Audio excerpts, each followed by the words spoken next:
keutamaan ilmu, penuntut ilmu, dan para pengajar ilmu.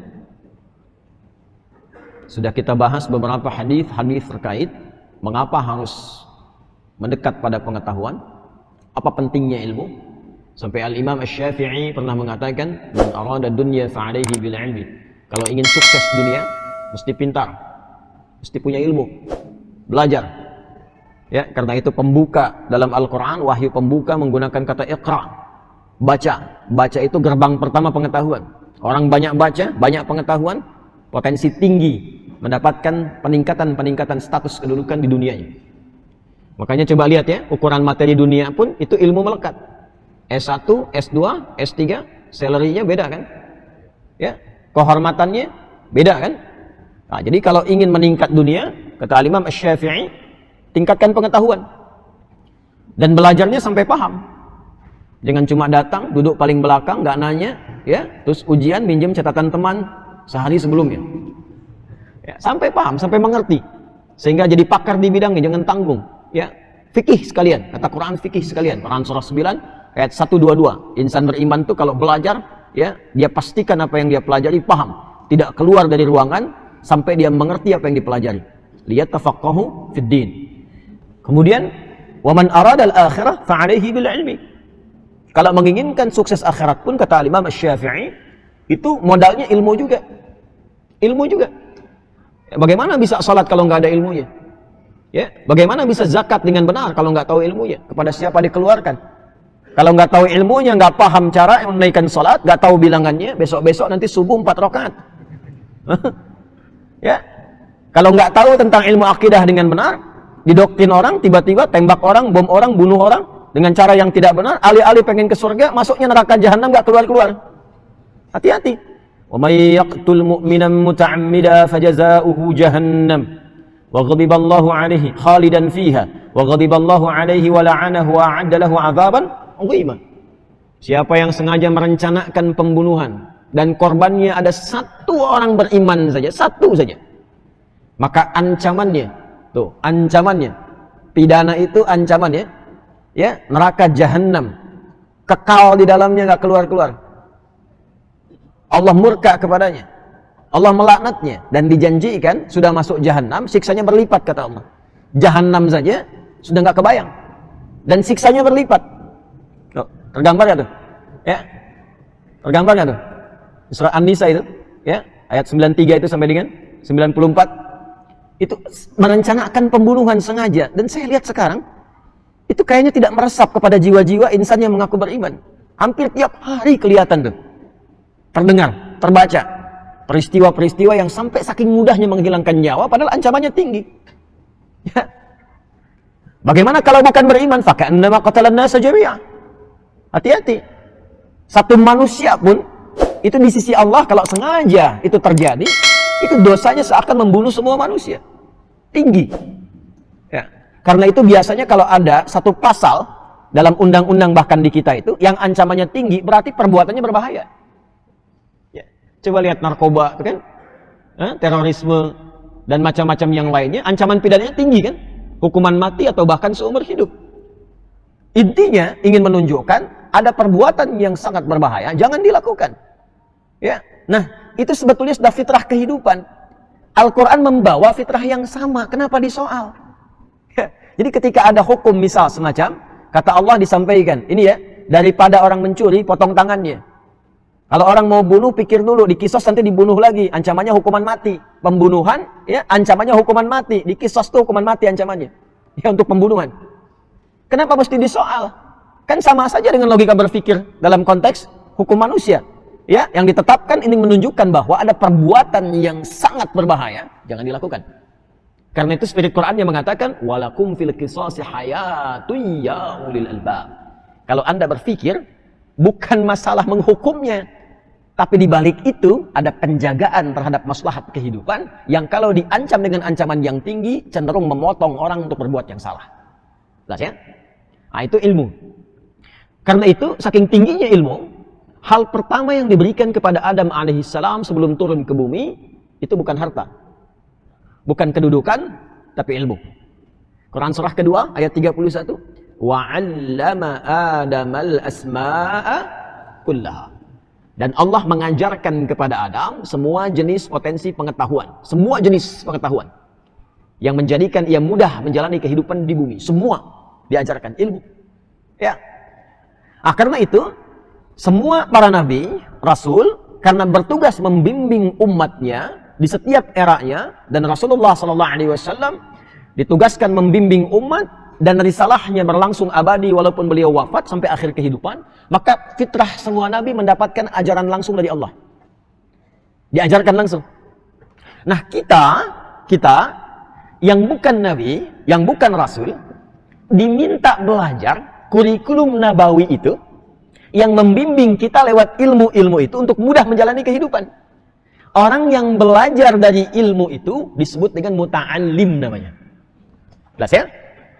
Siapa namanya? Muta'allim. Jadi ketika kita belajar dari ilmu itu disebutnya muta'allim. Kurikulumnya sudah ada. Sumber pertamanya Quran, wahyu tingkat tertinggi. Orang bikin buku cari-cari begini, nulis belum tentu benar. Ini langsung dari Allah nih kurikulum hidup. Detailnya nanti di mana? Di penjelasan Nabi, di hadis. Hadis ini disampaikan lewat lisan, dipraktekkan lewat perilaku, dicontohkan lewat sikap, lewat sifat. Nanti diabadikan dalam perilaku. Ketika jadi perilaku disebut dengan sunnah. Disusun jadi kurikulum oleh para ulama hadis kita. Jadilah kitab. Kitab itu kurikulum hidup. Di cara ngaji itu begini. Cara ngaji itu, lihat peta kurikulumnya secara tematik tuh. Disusun. Ya, yang sering sekali saya sampaikan. Ada yang pokok, ada yang furu'. Yang pokok tuh kayak kita toharah. Apapun Anda profesinya. Mau pejabat, mau diplomat, birokrat. Mau rakyat biasa, mau guru, pengajar, teknokrat, arsitek. Tetap wudhu kan? Ya, tetap sholat kan? Ya kan? Puasa juga kan? Nah itu yang pokok namanya. Nanti disusun babnya apa saja. Bab menjaga iman, kitabul iman. Ada ayatnya, ada hadisnya. Apalagi misalnya bab taharah, ya, bab tentang sholat. Disusun babnya, ada ayatnya, ada hadisnya. Nah nanti yang sifatnya furu', cabang pilihan kehidupan, tuh pilih sesuai passion, bakatnya masing-masing. Yang mau bisnis, nanti ada bimbingan bisnis disebut dengan kitabul buyu'. Yang di pemerintahan, nanti ada kitabul imarah. Yang di ilmu ada kitabul ilmi. Semua ini sudah dihimpun oleh para ulama hadis kita. Dimudahkan kepada kita bentuknya kurikulum. Yang paling viral, misalnya Sahih Al-Bukhari. Al-Jami' As-Sahih Al-Musnad Al-Mukhtasar min umuri Rasulullah sallallahu alaihi wasallam wa sunanihi wa ayyamihi. 97 kurikulum hidup, 97 bab. Topik. Ya, dibuka satu-satu ini. Ini topiknya, ini hadisnya. Ini topiknya, ini ayatnya, ini hadisnya. Tinggal kita buka profesi kita apa, pelajari yang pokok, pelajari yang furu'. Kalau pengen lompat ke masalah ibadah saja, cari kitab sunan. Makanya Sunan Abu Daud, ya, Sunan Ibnu Majah, Sunan At-Tirmidzi misalnya, ya, Sunan Abu Daud susunannya kitab sunan itu dari masalah fikih, kitab hadis yang disusun berdasarkan urutan fikih. Dimulai dengan kitabut taharah nanti, kitabus shalah, kitabus siyam, kitabuz zakah. Jadi kalau Anda ingin belajar tentang bab salat dengan benar, cari kitab sunan. Kalau pengen teladani orangnya, bagaimana seperti Abu Bakar As-Siddiq, bagaimana seperti Sayyidah Aisyah, bagaimana seperti Ibnu Abbas radhiyallahu taala anhuma, pengen tahu hadis-hadisnya berapa banyak yang dikumpulkan, cari kitab musnad. Ya, seperti Musnad Imam Ahmad. Kalau pengen cari hadis secara acak dari A sampai dengan Z, Hamzah sampai dengan Ya, cari kitab Mu'jam. Ada semua. Nah, kita diminta mempelajari itu dengan sungguh-sungguh, lalu dibawa ke dalam konsep hidup kita, praktekkan dalam hidup. Hasilnya, semuanya sukses. Dan itu lintas zaman, lintas dimensi. Coba cek. Nabinya meninggal, sahabat praktekkan, sukses. Sahabat meninggal, tabi'in hidup, sukses tabi'innya. Dibawa ke Iberia, Spanyol, Portugal, jadi peradaban. Lalu belajar dari situ beberapa yang dari barat. Ya, sampai menjelma menjadi kemajuan yang sangat luar biasa, mencerahkan barat. Ya. Dibawa, sampai saya dari Harvard kemarin saat di Amerika. Harvard itu asalnya gereja. Gereja asalnya. Dan di situ belajar dari spirit masjid. Di masjid itu dulu bukan hanya fungsi ibadah. Orang belajar. Kan kampus pertama di dunia itu, siapa yang bikin? Fatimah binti Muhammad Al-Fihr. Yang ada di Maghrib di Fes. Itu kampus pertama di muka bumi di dunia ini. Yang bersumber dari masjid asalnya. Dibikin masjid. Melihat kemudian spirit dari Masjid Nabawi yang ada pendidikan dari Nabi di situ di Ahlus Suffah, di copy paste kemudian di Maghrib, dikembangkan. Materinya diperbanyak. Di situ ada matematika, ada fisika, ada kimia, selain tafsir, hadis dan sebagainya. Eropa datang ke situ. Ya, pada belajar ke situ, termasuk utusan-utusan gereja belajar ke situ. Ya, dan itulah beliau yang ahli syam, ahli tahajud. Fatimah binti Muhammad Al-Firini, ahli puasa, ahli tahajud. Dari Qairawan asalnya. Dari Tunisia. Saya pernah ke Qairawan. Dan itu yang pertama kali mendesain toga. Toga wisuda itu yang desain itu perempuan orang Islam. Ya banyak orang tahu itu. Makanya awalnya segi 4, hitam kan? Ya, itu spiritnya dari Ka'bah. Ini bukan ilmu takatik ya. Ini nyata ini, baca. Ya, baca. Baca. Ini asalnya dari Ka'bah, 4 sudut, 4 sisi, warnanya hitam. Maksudnya apa? Sekalipun sudah banyak ilmu, tawadhu, hadapkan dirimu. Fawalli wajhaka syatral masjidil haram. Niatkan ikhlas karena Allah. Ditarik ke kita, jadi kopiah. Hitam tuh. Makanya tidak disebut qalansuah. Bahasa Arabnya kan bukan kopiah ini, peci ini. Taj atau qalansuah. Kenapa dibilang kopiah? Dari kata khufyah. Khufyah itu takut tunduk. Kalaupun banyak ilmu tuh menunduk. Jangan sombong. Kalau udah pakai kopiah itu tunduk, jangan sombong. Kalaupun ilmu banyak, jangan mudah salahkan orang. Ya, tenang, baik. Pakai baju koko, baju takwa, walibasu taqwa dzalika khair. Bawahnya sarung. Kok sarung? Kan bahasa Arabnya izar. Kenapa bukan izar? Dari syar'an, sarungan. Hidup itu pakai syariat, syar'an. Hiduplah dengan syariat. Gunakan takwa. Kalau sudah soleh, tunduk. Kakinya pakai baqiyak. Al-baqa' wal yakin.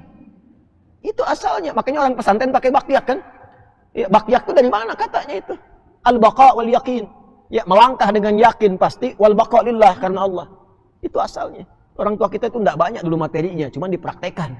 Orang sekarang banyak materi, nggak dipraktek-praktekan gitu. Banyaknya diperdebatkan. Ya, nah ini muta'allim namanya. Nanti kalau sudah pintar jadi alim.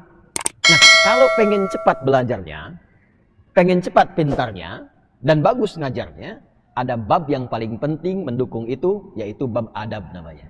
Ada adabnya. Maka beliau Hadratus Syekh mengarang kitab Adabul Alim wal Muta'allim.